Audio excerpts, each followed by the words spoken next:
when I talk about innovation, what comes into your mind, number one? And then I want it to so I can talk the language, so that they understand.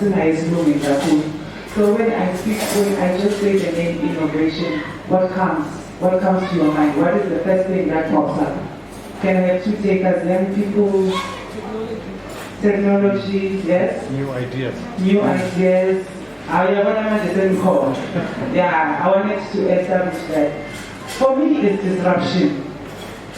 And for our MMC, it's disruption. By the way, do you know who the MMC for development planning? Okay. Do you know where he's from? From Professor, young man, very revolutionary, very disruptive. That's why it is where I can be as an addresser. But it is all about disruption. But it is also about solving the problems of today for the future.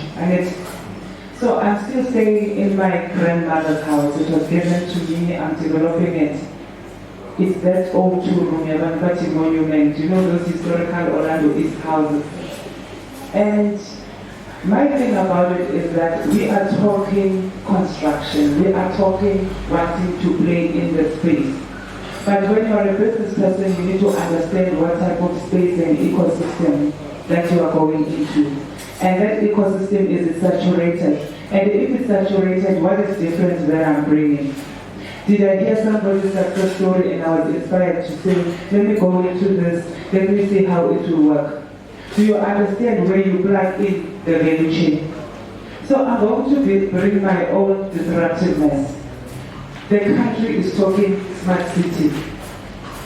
I'm working in the city and every time I'm thinking, who is talking about smart township? Until Steve came to me and I said, I'm going to use this platform to plant a seed. And I'm going to say, let smart townships be a priority. Because what that does for you, it says you are no longer going to be at the tail end. So I'm trying to address the tail end, I'm trying to address the 30%. I'm trying to link your idea to development planning. Okay, no, we are no longer going to sit and accept the status quo and have somebody from outside telling how Soweto is supposed to be looking like when we are the people of Soweto, when we know how Soweto is supposed to manifest itself from now to the future. So that is why I am here from development planning, because somebody must come and shake the tree. We cannot be saying EJDAIC. We cannot be saying development planning is not accessible. But how innovative are you in saying to us, we have identified that land, there's a TOT that is happening there, this and that and that and that. We want to be the first township. Soweto is known to be their first. We were the first to do this. We are the first to do that. We are the first to do that. How do we pioneer Baboni? That blueprint is now running all over today. Townships, rural areas have more because of that idea. So if we are talking development, but we are not developing people, then there is a disconnect. You understand? Our kids live on their phones. That's the reality that we are faced. The future looks different than the past, but we are coming here to say, how do we close the gap here 30%? That's not the conversation that we're supposed to be saying. The conversation is, how do we drive development the way that we want it, the way that it will serve our communities, the way that it will create those economies. We are talking different economies, different sectors. How do we plug in? I am here on behalf, I was invited by the chamber. What is the chamber bringing you in terms of driving that? We are always receiving. And we are not creating our own opportunities. That is why development planning is there. I'm now trying to come and say, understand who we are. We are waiting for you to come and say, these are the plans. This is where we are looking at. This is how we want to develop. Because you are the voice of the community and you understand. My issue is, I was raised by, my mother worked as a domestic worker. And then I grew up, I went to school. But my first job, I had to take a bus from Shawela Extension 3 all the way to Fourways. Does that make sense? To go and work at a bank. I have so many banks here. That is what inequality speaks to. That I cannot get into my car, drive for 5 or 10 minutes, or walk, or take a taxi, or to just go and work across the road and build the community. It hasn't get anything changed. Ipasco is a kitchen. Indaba is a kitchen. The train is a kitchen. Ubudbeki is right. Now they are saying the whole train is going to run straight. Why are we not bringing the development closer to where the people are? I'm going to make another example. I'm in the green space, green economy. I love those. I did so many projects of converting illegal dumping sites into sustainable green parks. One company called Cosmopolitan, you know they do a lot of developments for Protea, Glen, what. You know all those bond houses like they gave me 10 hectares of land. Because there's a 30%, there's a CSI, they say, oh, this land is zoned for a special project. What is it that you want to do so that you develop where? Somebody has built in a township, Sikon. Somebody from outside comes to me and says, I'm giving you something that already belongs to you in principle.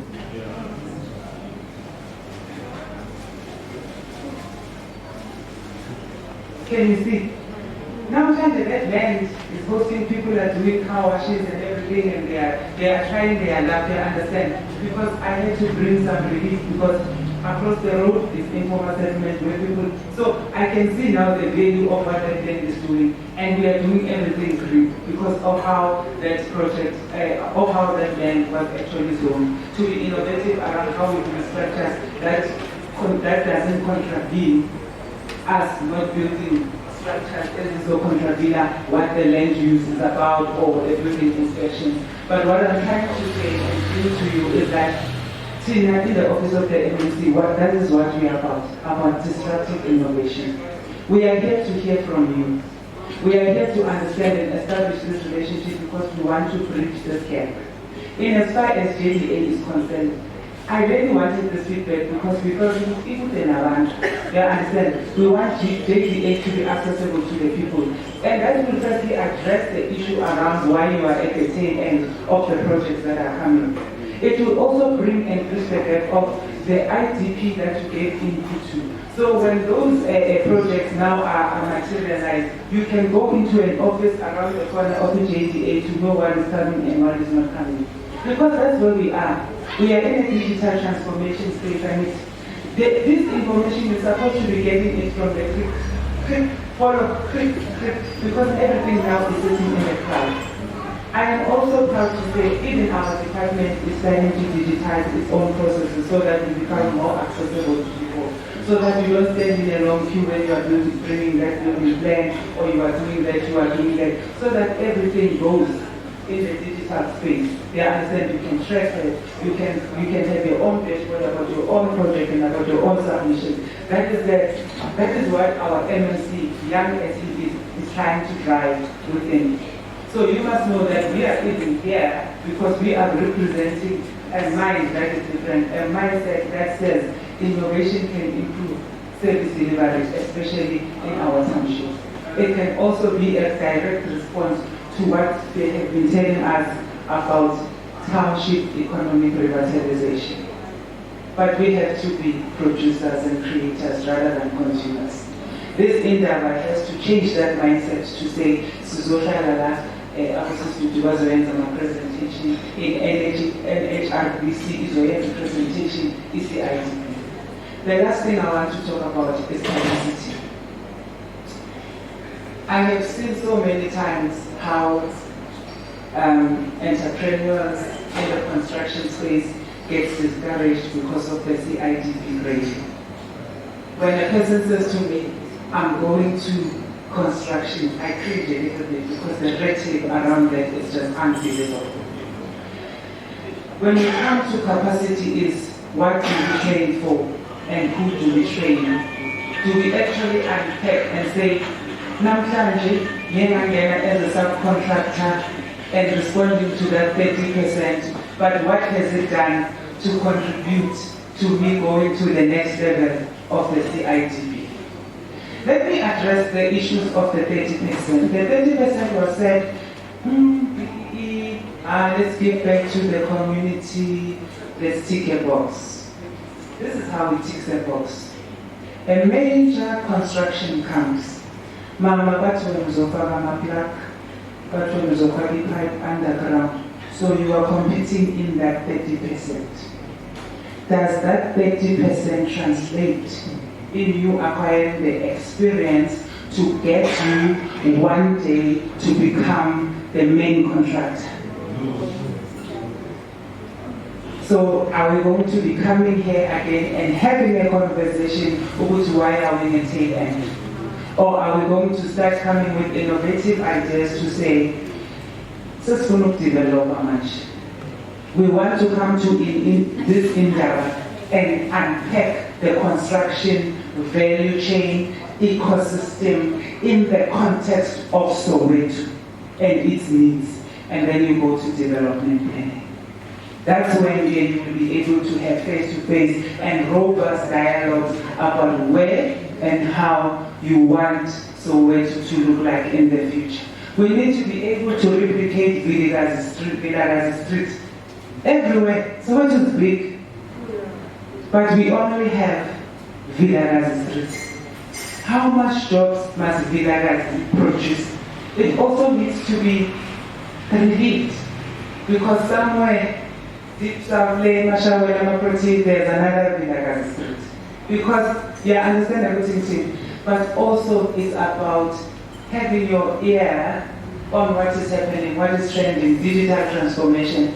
I am saying one of the mandates, the core mandate of this Indaba should be how can we advance the narrative and the conversation that plugs into the entire spectrum of smart city. So cities are planning now smart cities, but who's talking smart township? And how that smart township is going to address our inequalities.